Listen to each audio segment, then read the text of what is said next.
अस्सलाम वालेकुम। होप आप सब लोग ठीक हैं, अच्छे से हैं, खुश हैं जहाँ पे भी हैं। आज का हमारा डिज़ाइन जो है ये ट्रायंगल शेप का है। इस पे ऑलरेडी मैंने एक क्लास ली हुई है। ये हमारी इस डिज़ाइन की दूसरी क्लास है, तो वीडियो को एंड तक ज़रूर देखिएगा, तभी आपको समझ में आएगा कि मैंने इसे कैसे किया है और क्या क्या स्टेप्स फॉलो किए हैं। आप वीडियो पूरा नहीं देखते हैं और उसके बाद आप मुझे कमेंट्स में और इंस्टाग्राम पे मैसेजेस करते हैं, मैम हमसे नहीं बन पा रहा है, तो प्लीज़ वीडियो को एंड तक ज़रूर देखिएगा, क्योंकि आप लोगों के लिए ही मैंने वीडियो को बहुत ज़्यादा स्लो रखा है ताकि आपको अच्छे से समझ में आए इसको कैसे करना है।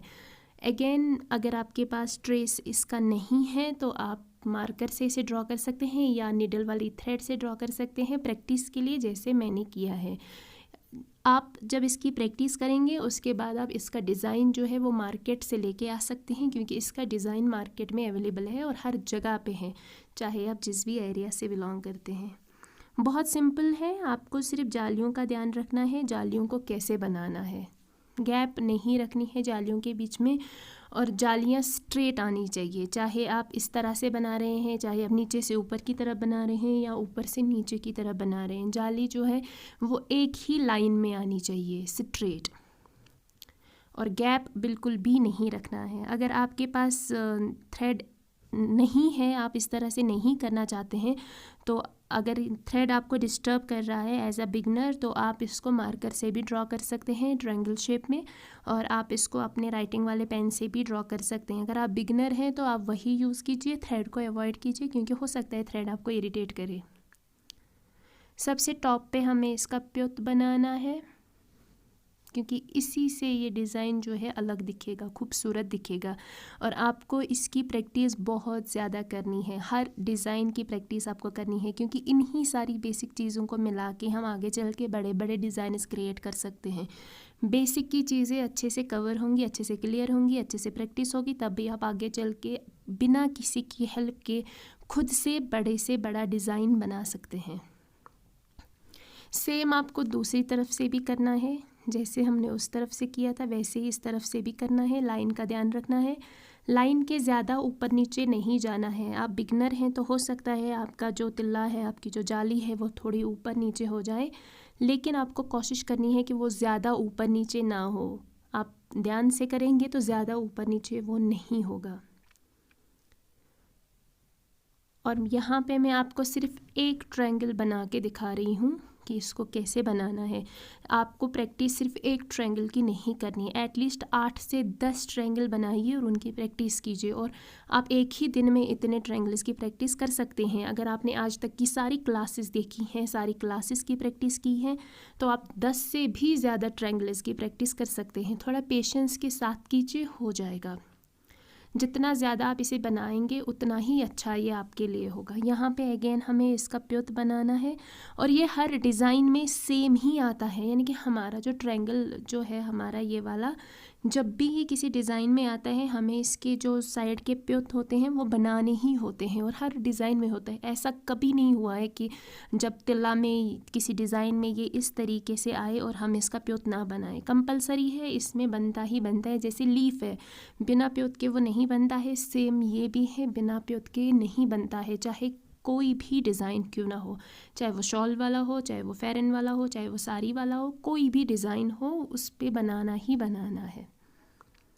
नीचे से भी आपको लाइन का ध्यान रखना है, लाइन के ऊपर नीचे नहीं जाना है। जो लाइन आपने ड्रॉ की होगी, जिसके ऊपर आप काम कर रहे हैं, आप उसी के ऊपर चलिए, और जैसे मैं कर रही हूँ बिल्कुल ऐसे ही कीजिएगा। निडल का ध्यान रखिए, मैं कहाँ से डाल रही हूँ, कहाँ पे निकाल रही हूँ। थ्रेड निडल का छोटा रखिए, उससे आपका तिल्ला जो है वो टाइट आएगा। जितना कम आप थ्रेड रखेंगे एज अ बिगिनर, उतना अच्छा आपका तिल्ला वर्क हो जाएगा। ये टिप्स हैं जो आपको फॉलो करनी है। हमारी जो अंदर वाली गैप है, हमें इस गैप में भी ट्रायंगल बनाना है, क्योंकि हमारा जो सबसे ऊपर वाला ट्रायंगल है, इसमें इसको हमने 3 लाइन इसमें कवर किया है। अब अंदर गैप रही, तो डिज़ाइनर्स में ऐसा होता है कि हमारे पास ऐसे डिज़ाइनर्स आते हैं जिनके अंदर गैप होती है, तो आपको उस गैप का ध्यान रखना है और उस गैप को हम अंदर फिल करेंगे, जाली से ही करेंगे और ट्रायंगल ही बनाएंगे, लेकिन विथ रख के हमें गैप रखनी है। हम एक ट्रायंगल को दूसरे ट्रायंगल से मर्ज नहीं कर सकते हैं, इसलिए हमें इसमें गैप रखनी है। जैसे मैं बना रही हूँ वैसे ही आप बनाएंगे ना अच्छे से, तो वह आपका भी ऐसा ही बनेगा, इससे भी अच्छा बनेगा। लेकिन थोड़ा सा ध्यान से अगर आप बनाने की कोशिश करेंगे तो यहाँ पे आपको ध्यान रखना है, सेम वही रिपीट करना है जो हमने स्टार्टिंग में किया था। जैसे यहाँ पे हमने स्टार्टिंग में जब पहली वाली लाइन ली थी वैसे ही रिपीट करना है, लेकिन जब हम अंदर का ट्रायंगल बनाएंगे तो उसमें फिर गैप नहीं रहेगी, यानी कि दूसरे ट्रायंगल में जो हम दूसरा कस्फुल बना रहे हैं उसमें गैप नहीं रहेगी। अंदर से गैप नहीं रखनी है, लेकिन दोनों जालियों के बीच में गैप छोड़ना ही छोड़ना है, क्योंकि उसी से अलग दिखेगा कि हमने अंदर से इसमें कुछ भरा है। इसको हम फिलिंग एलिमेंट भी बोलते हैं, इसको हम रिवर्स फिलिंग भी बोलते हैं तिल्ला वाली लैंग्वेज में। और यहाँ पे भी इसको प्योत बनाना है। अगर आप ये नहीं बनाएंगे तो जो दूसरी वाली लाइन है वो सही से नहीं आएगी। आपको ध्यान रखना है, अगर आप बिगनर हैं तो जब भी आप इस तरह का कोई डिज़ाइन बना रहे हैं, उसके अंदर से आप ट्रायंगल भर रहे हैं, तो उस ट्रायंगल का भी प्योत बनाना है, यानी कि जो अंदर से आप रिवर्स फिलिंग या फिलिंग एलिमेंट जो भी आप कहना चाहें, उसको जब बना रहे हैं तो सेम चीज़ें जो है जो हमने स्टार्टिंग में ऊपर से की है वही हमें अंदर वाले फिलिंग एलिमेंट में भी करना है। आप में से काफ़ी सारे लोगों ने मुझसे पूछा है शॉल्स पे काम दिखाइए, तो पहले आप जो अगर बिगनर हैं तो आप पहले फेरन पे ट्राई कीजिए, क्योंकि डायरेक्ट बिगनर शॉल पे काम नहीं कर सकता है, क्योंकि पश्मीना की जो शॉल्स होते हैं वो बहुत ज़्यादा सॉफ्ट होते हैं। वो इतने सॉफ्ट होते हैं कि अगर आप 2 साल से भी काम कर रहे हैं, 3 साल से भी काम कर रहे हैं, तब भी आप उन पर काम नहीं कर सकते हैं, क्योंकि उसका काम और फेरन का काम जो है वो काफ़ी अलग अलग है। उसका रीज़न ये है कि फेरन जो हमारा होता है विंटर वाला या समर वाला, ये थोड़े हार्ड होते हैं, इन पे तिल्ला बैठता है और इन पे तिल्ला में खिंचाव नहीं आता है, यानी कि जो हमारा जरी थ्रेड है उसमें खिंचाव नहीं आता है। लेकिन अगर आप पश्मीना शॉल्स पे काम करना चाहते हैं और आपको पता भी नहीं है कि उस पर काम किया कैसे जाता है, तो उसमें खिंचाव आता है, वो अच्छा नहीं लगता है। तो अगर आप बिगनर हैं तो आप 1 से 2 से 3 साल तक अवॉइड ही कीजिए शॉल पे काम करना। पहले आप आपके हाथ की सफाई का ध्यान रखिए, पहले अपना काम साफ़ कीजिए, उसके बाद पश्मीना शॉल्स पे काम करना स्टार्ट कीजिए, क्योंकि वो बहुत ज़्यादा सॉफ्ट होता है और उसके नीचे हमें लाइनिंग अटैच करनी पड़ती है, उसके ऊपर काम करना पड़ता है। उसके डिज़ाइन जो हैं वो भी मार्केट में थोड़े डिफरेंट टाइप के आते हैं और उसकी लेंथ भी बहुत ज़्यादा होती है। तो एज अ बिगनर अगर आप पश्मीना शॉल्स पे काम करेंगे तो आपसे वो नहीं होगा। एक तो आप बोर भी हो जाएंगे, दूसरा आपका जो शॉल है वो ख़राब हो जाएगा और वो काफ़ी महंगे होते हैं, तो आप उनको अवॉइड कीजिए। जैसे मैंने यहाँ पे किया है सेम आपको भी ऐसे ही करना है।